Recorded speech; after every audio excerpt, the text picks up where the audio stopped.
Hello everybody and welcome back to Sweet and Sour Soccer, and today's video is going to be about the race for automatic promotion between Bournemouth and Nottingham Forest. Things are really starting to heat up, especially after last night's results, and this one is going to go to the wire, especially when you consider that both teams have still got to play each other. Guys, before I jump in the video today, please do help me out. Hit that like button and also do subscribe to the channel if you are new here. So in today's video, I'm going to be going through both of these teams' basically journeys this season, how it's resulted in this close race for automatic promotion, as well as going into having a look at the remaining fixtures for both teams. And at the end, I'm also going to do a quick summary about the playoffs for the unlucky team, the one that doesn't make it, how I think both teams would get on in the playoffs. So guys, let's jump into this video so you don't have to look at my unbearable face for any longer on this screen. And let's have a look at, obviously, Nottingham Forest. And I'm going to start off with Nottingham Forest and how they started off their season. They'd played 7 games and had actually only achieved 1 point from their first 7. Change was really needed. I don't think there was too much talk amongst the Nottingham Forest fans, but people were already starting to debate, could Nottingham Forest go down? And of course that change did come, and it was a very important change, and it came in the way of this man.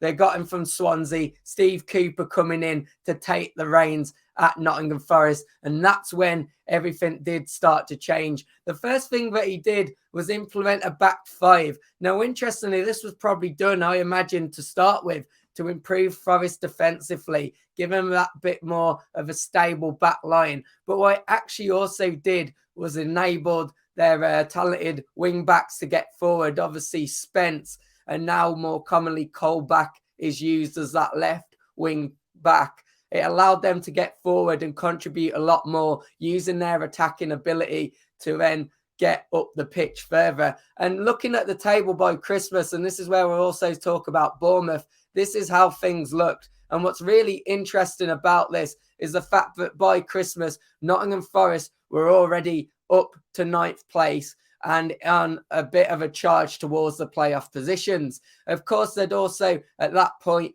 got, we're going to go on to do very well in the FA Cup, of course, further on into the season, securing big wins against Arsenal and local rivals Leicester City to dump them out of the FA Cup, and then made it all the way to the quarterfinals, where they obviously came up against a very, very talented Liverpool team. Now, what's really interesting when we look at this, guys, is also the fact that Bournemouth at the time of Christmas was some 15 points ahead of Nottingham Forest. That gap is now just 3. And Bournemouth really looked like they were heading towards automatic promotion. And of course, what then went on was obviously the January transfer window happened, and this was massive for both teams. And firstly, starting off with Nottingham Forest, they may have not brought in a whole host of players like Bournemouth, but they did keep hold of Brennan Johnson, who has been an absolute superstar for them, the young talent, really making a name for himself in the league. And they resisted a £25 million offer, which came in from Brentford to secure his services, which really took some doing. You've got to think that a lot of Championship clubs have been hit hard by COVID. And, Nottingham Forest have spent a hell of a lot of time in that Championship. So it would have took a big move to reject it, but they have. And that's really why they're seeing the fruits of the labour now, because he has been absolutely fantastic, especially in the second half of the season. Now, of course, it was a very different transfer window for Bournemouth. And at the time, I thought surely this would be enough for Bournemouth. They brought in, obviously, very talented centre-back Nat Phillips. They also brought in Todd Cantwell, as well as bringing in season-old striker Kiefer Moore. You really thought, among other additions, you really did think that these additions would be more than enough to not only give Bournemouth, that clarity of achieving automatic promotion, but to really stay there with Fulham and push on for that league title as well. And of course, that didn't materialise. And we now go ahead and look at how the teams have ended up. And both teams now just separated by 3 points. And one thing I want to point out that's really interesting is because this could go down to goal difference, Both their goal differences after last night are identical in 30. Could that make the difference? And Bournemouth also securing a 90th minute equaliser last night against Swansea City. Be interested to see how important that is come the end of the season. So let's have a bit of a look ahead at the fixtures that both teams have got. And of course, the main one that you guys will be focusing on is that the last but one game, Bournemouth and Nottingham Forest have to play each other. And that's where it could really come down to the wire. Bournemouth, maybe they will set out. It depends how this week's results go. Could a point be enough? Will Nottingham Forest need the 3 points? But what you've got to say with Nottingham Forest is they're on a lot better form than Bournemouth. And if you're probably picking a team that is going to win that game, I'm probably backing Forest at the moment. But the one thing you also would say, of course, Bournemouth do have the home advantage. But when we look into the last 3 games, they're very interesting. Obviously going away from the Bournemouth and Forest fixture.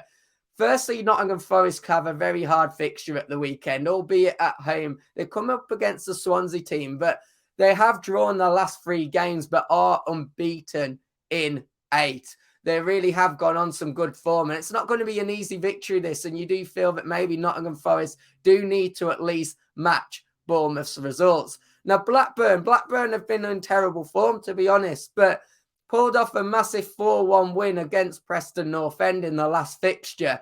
And what's interesting about this is that Bournemouth, and you also look at Blackburn and who else, Millwall, that Bournemouth have got to play, are still very much within that playoff picture. They're still pushing for that.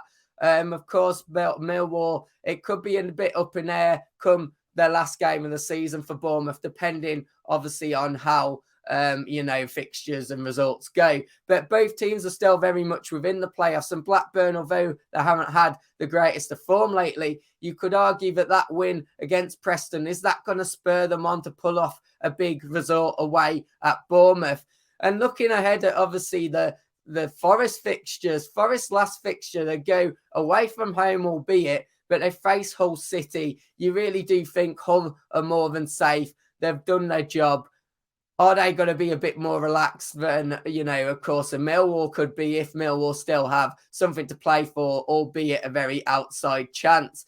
I suppose one last thing that you would look at is the fact that Bournemouth maybe a slight advantage that they do have 2 games at home compared to Nottingham Forest 1. It's going to be a very, very close tie. And if I was to make a prediction, I kind of just feel that Nottingham Forest might edge it, and it might even be on goal difference. But the reason I say this, Bournemouth fans, who are probably very angry at the moment, and hopefully Nottingham fans are happy with my prediction, is I just feel Nottingham Forest have been on better form lately. They have been on better form. They're a very hard team to beat. They've run a lot of back-to-back victories. Of course, they did have one slip-up in the last 5, but they're pulling off big results against big teams. Of course, Bournemouth lost to Fulham. Nottingham Forest have then gone and beaten Fulham, where we see a bit of correlation in the result at the weekend, where Swansea, if Nottingham Forest go on to beat Swansea, you could argue then that's another fixture where Bournemouth haven't done it, but Forest have.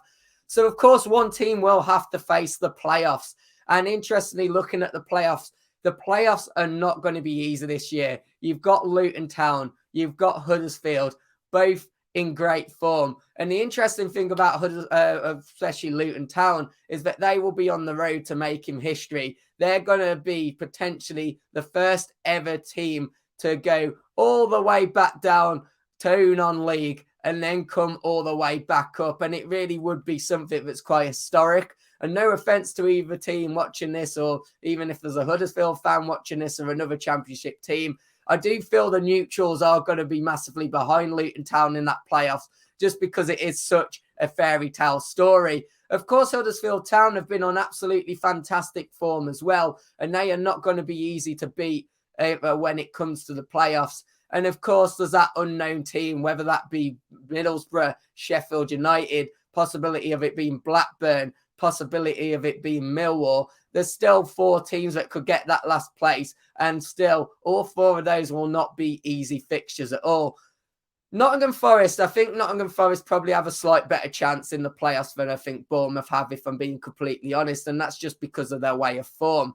I feel if Bournemouth end up missing out now, it'll be one of them, but Bournemouth will just, they've spent so much time in those obviously automatic positions. It would be a big blow, and you'd have to question how Bournemouth motivate themselves, get themselves back up for that challenge. Nottingham Forest might be a bit disappointed about where they've ended up, but if they don't make automatic promotion, but I think they'll have it in their mind where they've come from, how the start of the season started, the great journey that they've gone on, and maybe that momentum that they've already got will carry them on to playoff glory. Of course, I won't make my call for the playoff now because once the teams are all confirmed, I'll do a separate video on that. But guys, let me know in the comments, who do you think's got it? Bournemouth, Nottingham Forest? And also drop me your playoff predictions as well. Who do you think is going to be victorious in the playoffs? Whoever makes it. And hopefully, guys, if you've enjoyed the video, as always, please do hit that like button. Please do subscribe to the channel. And hopefully I'll see you on the next one. Goodbye.